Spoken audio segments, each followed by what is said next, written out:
Coming to you from the Ultra Staff Studios in Chicago, welcome to the Staffing Buzz Network with your host, Bob Petke.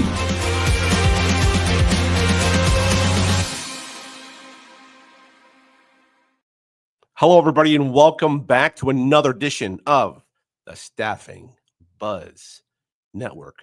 I'm your host, Bob Petke, and not only am I your host of the Staffing Buzz Network, but I am also the CSO here at Automated Business Designs, and we have our software, UltraStaff Edge. Always talking about that because in the staffing community, people might be interested in checking out what our full front office, back office, ATS, CRM solution looks like. So don't forget about that. But hey, the real reason I'm here, and obviously as the host of the Staffing Buzz Network, is to talk about, and it's another segment really dedicated to the Midwest Staffing Conference that's coming up here on April 23rd and 24th. And this is, another opportunity, if you haven't done so already, to make sure that you look it up, check it out, and get yourself enrolled. We've got a star-studded lineup. As a matter of fact, we've got somebody who lives on the edge of danger, does some Hollywood stuff as well that we're going to be talking with here today. But the Midwest Staffing Conference, people from all over the area come in. It's being held in the Chicagoland area in Oak Brook. We recommend that you get yourselves there. It's going to be held at the Drury Lane Conference Center, April 23, 24. That's in Oak Brook. Great location in between a couple of airports, Midway and O'Hare. There are accommodations right there as well. Great location, great venue. And if you want more information, you could always email info@isssaworks.com. And right now, there is a special going on. You can get a free ticket to the Midwest Staffing Conference with your purchase of 3 regular price tickets only. That's right. Buy 3, get 1 free. And that's only going to run through yesterday, which as we're recording was April 1st, through April 8th. So get yourself there. This is a highly anticipated 2-day event.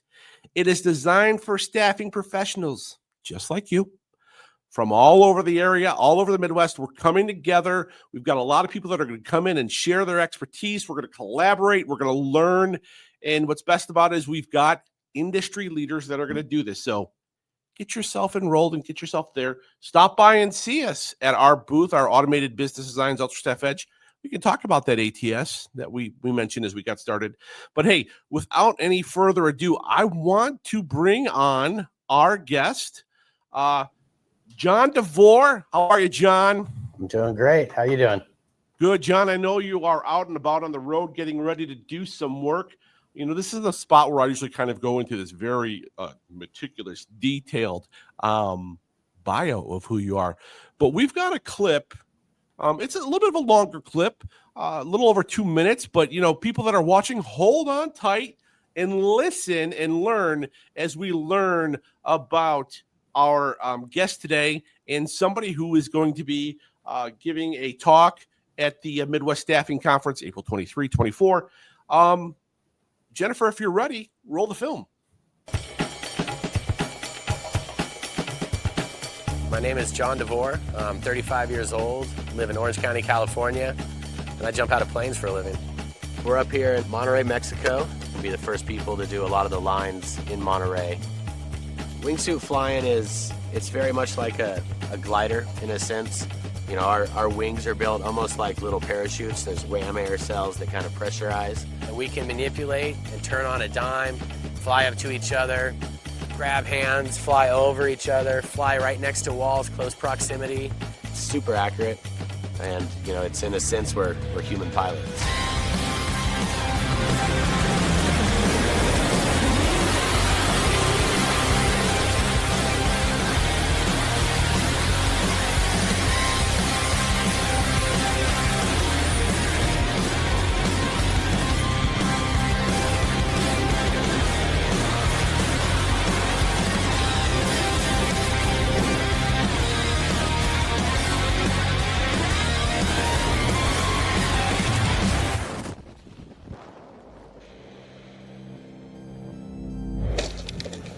know, it was probably 7, 8 years in my skydiving career went by before I made my first base jump. You know, it was fun, yes, a big thrill to jump off, say, a bridge and have the ground rush and deployment. It wasn't until the wingsuit fly-in started progressing, and then I realized you could really, even with a, you know, an object that's only a couple thousand feet, you can turn that into a minute plus of free fall. See ya.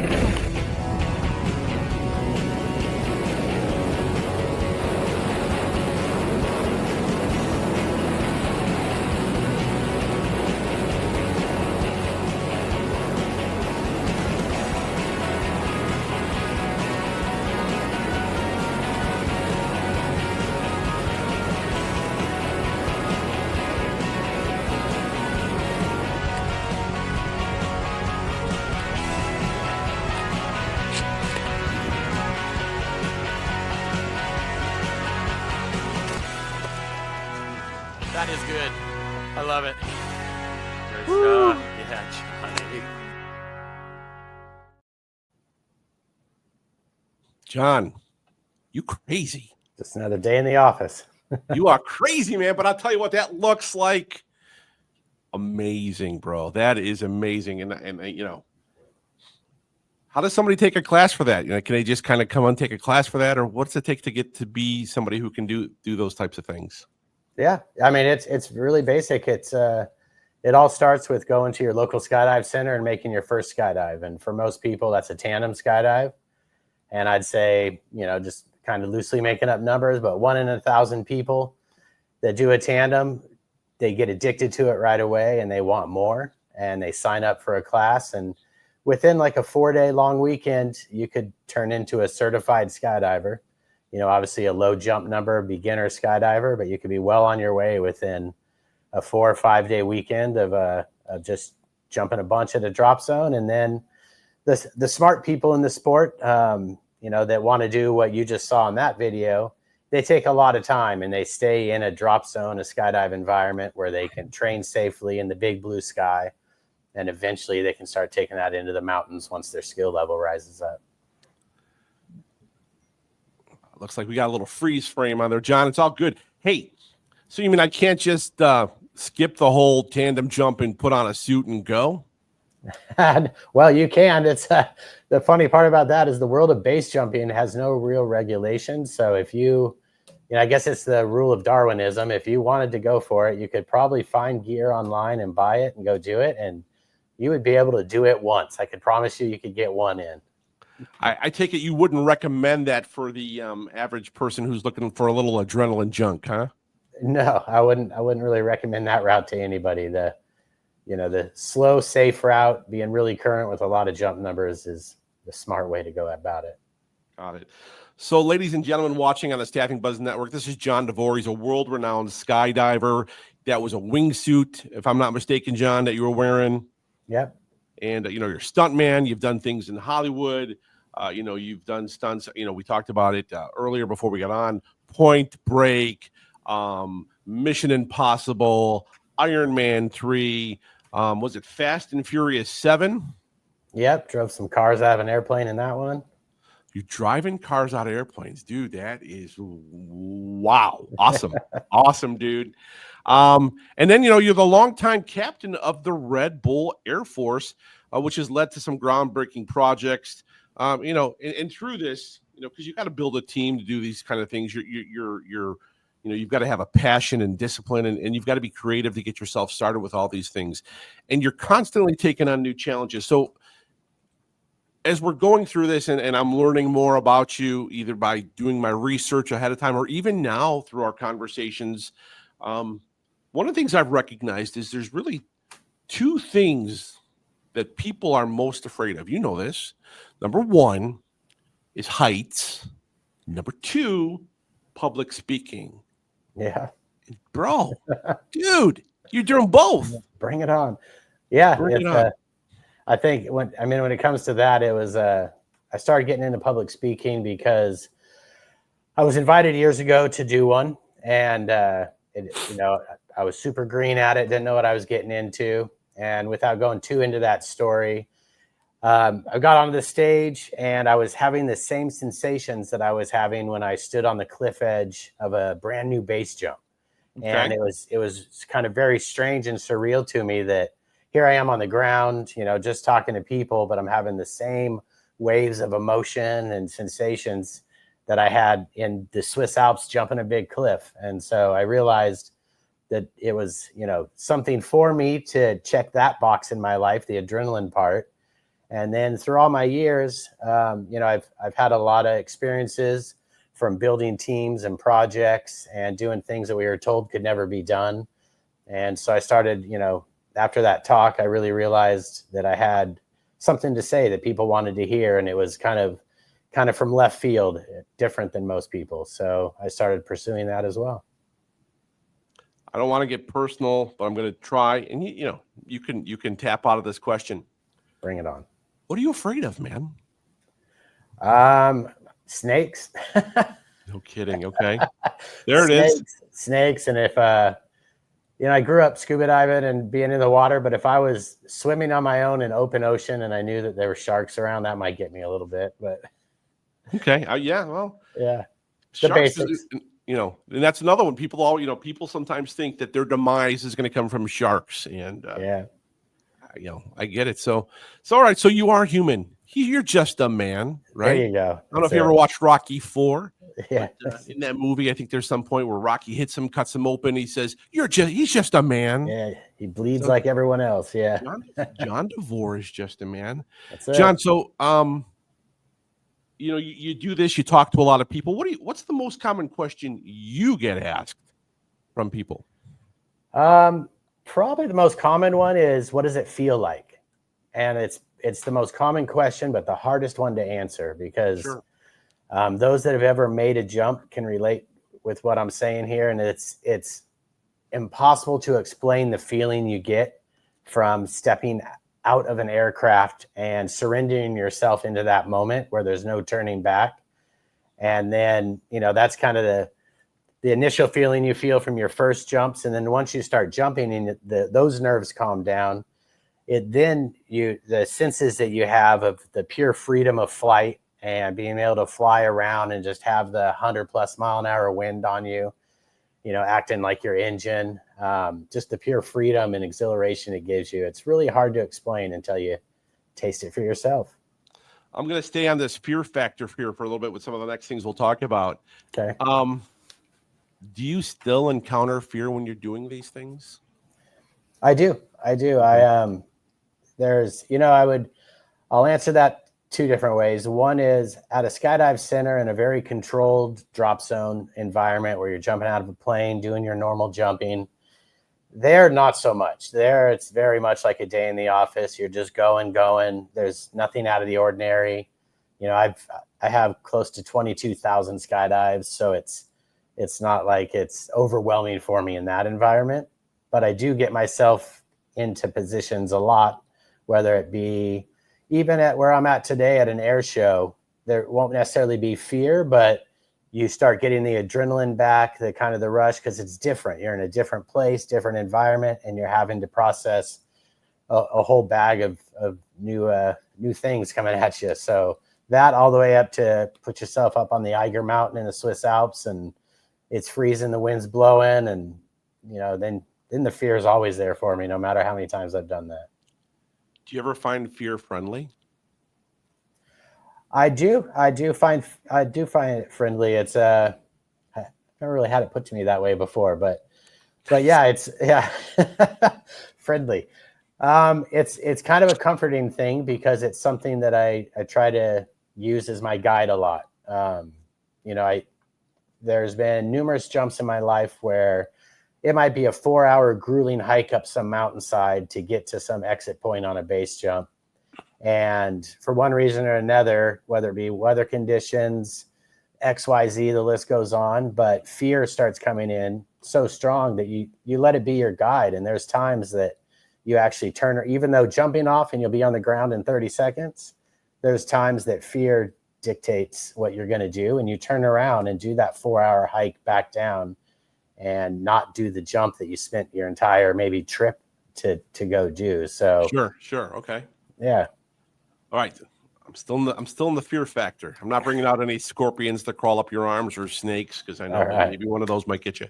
Yeah. So I got a couple of fear quotes for you. All right. I'll give you one. If you don't get it right, I'll give you a hint Okay. to probably put it over the top. But who is known to say in some cinematic history, fear leads to anger, anger leads to hate, and hate leads to suffering? Do you know who that is right off the top of your head? I do now. It'd be Yoda. Yoda is correct. Good job. Yeah, Yeah. fear leads to anger, anger leads to hate, hate leads to suffering. Kind of sounds like a Muppet. That's a whole nother story. We can do another podcast. A little Jim Henson. Yeah. How about this one? The only thing we have to fear is fear itself. That would be FDR. Franklin, you are the fear champion. So let's talk about your message, right? Because I mean, overcoming fear is something that people have to face, big and small, building teams, doing their job, getting up every day. But specifically for your message, for the audience that's coming in, what are some of the things that you really want to make sure, let me frame this question a better way. Why are people going to want to come and see you, and what can they expect? Yeah. Well, I kind of have a fresh look at what everybody has to deal with day to day, whether it's in an office situation or jumping out of an airplane. We all kind of go through the same things, even if it looks very different on paper. I kind of stair step in my talk. I kind of stair step through my career, but what I learned along the way. And I didn't have all the answers right away as a young skydiver trying to figure out how to do it. So the beginning is really, I talk about how I was able to identify a passion, something that was going to make me very happy in life. So I really enjoyed doing what I was going to do as I got older. And then I tried to figure out what was around me to teach me how to turn that passion into a real profession, not just a hobby. Because most people, especially, look at what I do and they think, oh, that's a hobby. That's what you go do on the weekends. I get it. But I wanted a lot more than that. So, I kind of break into how the tools I used and what I did to identify how to turn it into a profession. And then as I started doing that for myself on a personal level, I started realizing as the years went on, the power of a team, because I saw a lot of individuals being very successful, but they, in my view, especially in my sport, the individuals seem to kind of hit a brick wall in their career where it went to a certain place and it never went beyond that. But then I started getting into competitive skydiving, and I started realizing what could be done when you start working with a team.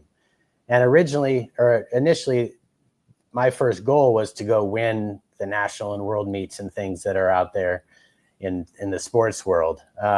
So building the proper team to go win whatever it is your goal is. It doesn't have to be an athletic, goal, but that was my first goal. But then I started realizing quickly that with a team came a lot more attention, and a lot of other opportunities started coming our way, from holding training camps and seminars and putting on festivals and competitions. So where I saw individuals kind of hit a brick wall, I realized quickly that having this team was something I could use to even take my career even further.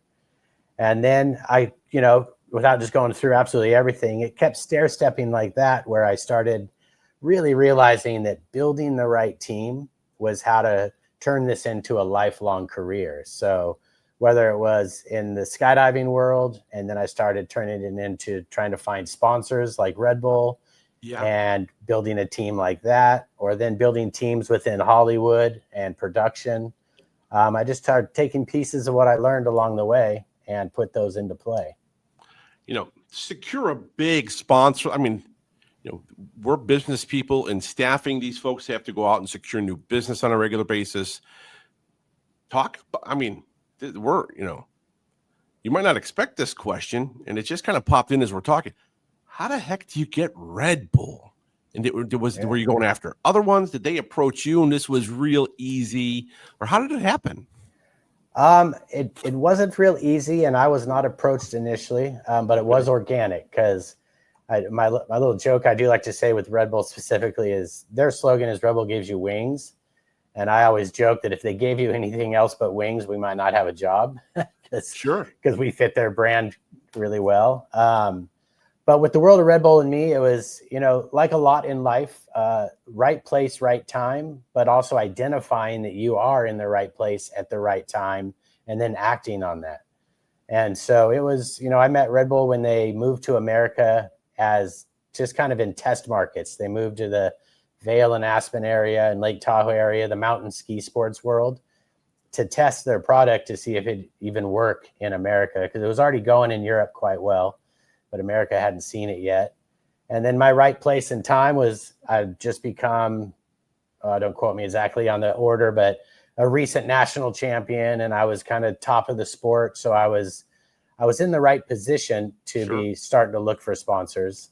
And I was getting small ones, industry sponsors, some sunglass stuff, but nothing that was going to be a career, explanation point. And this is where I was going to put my, ride that way for the rest of my career. But luckily, when it was presented to me as an opportunity, I grabbed a hold of it. I did the right things. I showed I put forward myself and the ideas, and I really showed the sponsor how I was different than all the other people that would love to be sponsored by him, and how I was really interested in their brand, not just money or a sponsorship, that we were on the same page and wavelength when it came to our messages. And that's really what helped, I think, was them seeing that it wasn't just somebody being like, I'll wear a Red Bull hat and I want this paycheck. Yeah. No, and now I'm going to go the wings route, right? Because now we're talking about wings, and you said Red Bull. What is it with wings and Red Bull? Red Bull gives you wings. Yeah. So when people come to see Jon speak at the Midwest Staffing Conference for about an hour, let Jon be the wind beneath your wings. That's it. Dadjokes.com. I don't know if it's a real thing. Don't look it up. I don't endorse it. Our organization doesn't endorse it. But let Jon Devore, the wind beneath my wings, for at least 60 minutes or however long you're up there. That's awesome. You bet. So you've got your jump team, and then, how do you go from that? How do you make a segue into doing the things with Hollywood? Yeah, it was something at a young age in the sport of skydiving, but I identified that was an avenue I wanted to go down if it ever presented itself to me. Okay. But it was really coveted, and it was really hard to get into it because it's, our sport's small. We're not NFL players, F1 drivers, to do more than be a skydive coach or somebody like that. It's really hard to do more than that within the sport. But I did see a few people at the time, older guys that had broken through that world of Hollywood, and they were the go-to phone calls whenever Hollywood had an aerial stunt. So I really just sat back and stayed on my kind of, rocket ship of competing and trying to be a pro skydiver. But at the same time, I quietly always studied those few people out there that were doing what I knew I wanted to get to as I got older and later in my career. And so, the simple truth is I put myself out there. I wasn't afraid to be told no. And, it's just like whether it's cold calling somebody or doing what I did, I just walked up to those individuals and announced that it was something that I really had a passion for. And whether it was sweeping floors, carrying gear, or being the star in front of the camera, it didn't matter. I just wanted my foot in the door, and I just kept asking for that opportunity until it presented itself. Now, do you find yourself stunt doubling when it comes to these things, or just being part of a team? Or would we have you stunt doubled for anybody we would know at all? Or talk to us about that. Yeah, all the above. I've been blessed to be in a lot of movies now at this stage of my career. And in the very beginning, my very first big Hollywood job, and it's kind of funny I say it like that because the scene actually hit the cutting room floor because of politics, but it was in Batman: The Dark Knight. So I was doubling Christian Bale.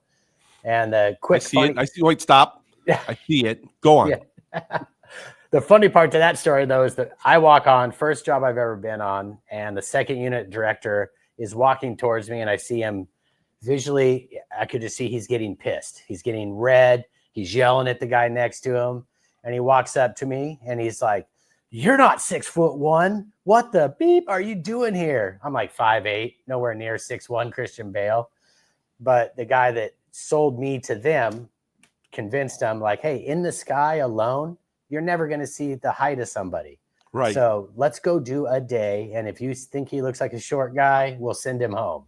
So that was my opening kind of like punch in the face to Hollywood, was instead of nice to meet you, we heard all about you. It's like, get out of here. You're little. So that was like, oh boy, here we go. So that was kind of my break into the Hollywood world. And then as the career went on, I kind of, and I'm not the only one that did this, but I was really adamant to try to convince the people hiring me to wear two hats, just like I do on the Red Bull team, where I'm the stunt coordinator, but I'm also the performer in it. Not every time, but if the situation presented itself, I always saw a lot more value in being a stunt performer in the mix. So then when you come down from performing and the director or whoever else is asking all these questions, I'm not having to be the middleman of my performers trying to relay a message. I have firsthand experience on what we are going through. So usually that was a no-no in Hollywood. You're either the stunt coordinator or you're the stunt person. But slowly I convinced him otherwise. So you've been accredited like that for being the stunt coordinator? Is it for specific stunts or all stunts, or how does that work? It's just depending on the movie. There's been plenty I've been hired and I'm just the performer in front of the camera. And there's some I've just been the stunt coordinator because I didn't fit whatever the doubling was that needed to happen. And there's been some that I've been both stunt coordinator and performer. And probably my biggest win on that one, well, I got quite a bit of stories, but I really love the Point Break one because that was one that I really had to kind of have uncomfortable situations with some of the suits and convince them. But I was hell-bent on being Johnny Utah. So Johnny Utah. Yeah. Did you ever practice the words, somebody's got to go down? That's the original one, by the way. Yeah. So I'm a little old school. Well, that's what got me into the skydiving period, was the 1991 original. No. All right. Awesome, man. Yeah. And did you ever have to practice your I'm Batman? Did you ever have to practice that out, or just lip sync it? No. Or No. a little shorter, so it would have been like, I'm Batman. Yeah. I might look more like Robin, but no. No, man, it sounds like, you're having fun along the way. You've got, as I'm listening, right, and so many things just cross over in life, no matter what you do. And, what's nice about having you at this conference is that you have a pedigree. You've demonstrated that, you're going to preach, but you've practiced what you're going to preach. And I don't mean preach as in the form of this, but your message is going to be very, I think, interesting to folks. Probably overcoming some challenge and adversity along the way. You bet. Facing some fears. I think you're in Florida. Watch out for the snakes, brother. Yeah, I know.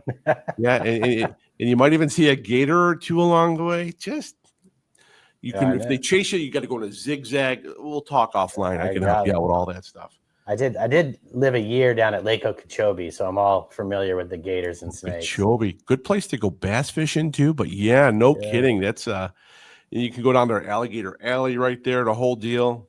Awesome. You bet. So we're looking forward to having you in. I will be there, so it'll be good to shake your hand and maybe spend a little time together, talking a little bit more like we've had today. And any parting words or things you want to share with people to kind of, maybe you have something coming up that people want to see. I know you've got a circuit probably with your shows, and talk to us a little bit about that as we move through this process. Yeah, I mean, me personally, it's a no-brainer, but I'm a massive fan of air sports, and more than anything about pursuing your passion and what you love.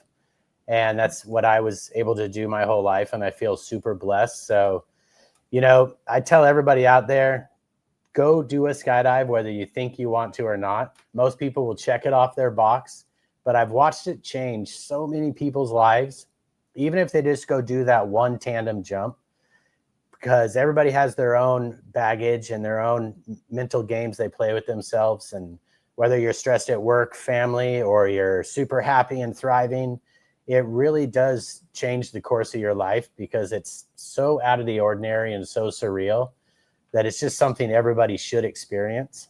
So that's my little plug for the skydive world, because it's something that everybody should touch at least once in their life, because it's very special. And beyond that, my message is just, trying to teach people how to how to identify passions and turn them into, whether it's professions or just amplify your passion, and to try to build the best team around you possible, because you're going to grow so much faster as a team that all have each other's backs, that aren't working individually trying to backstab for whether it's promotions or sponsors or whatever world you live in.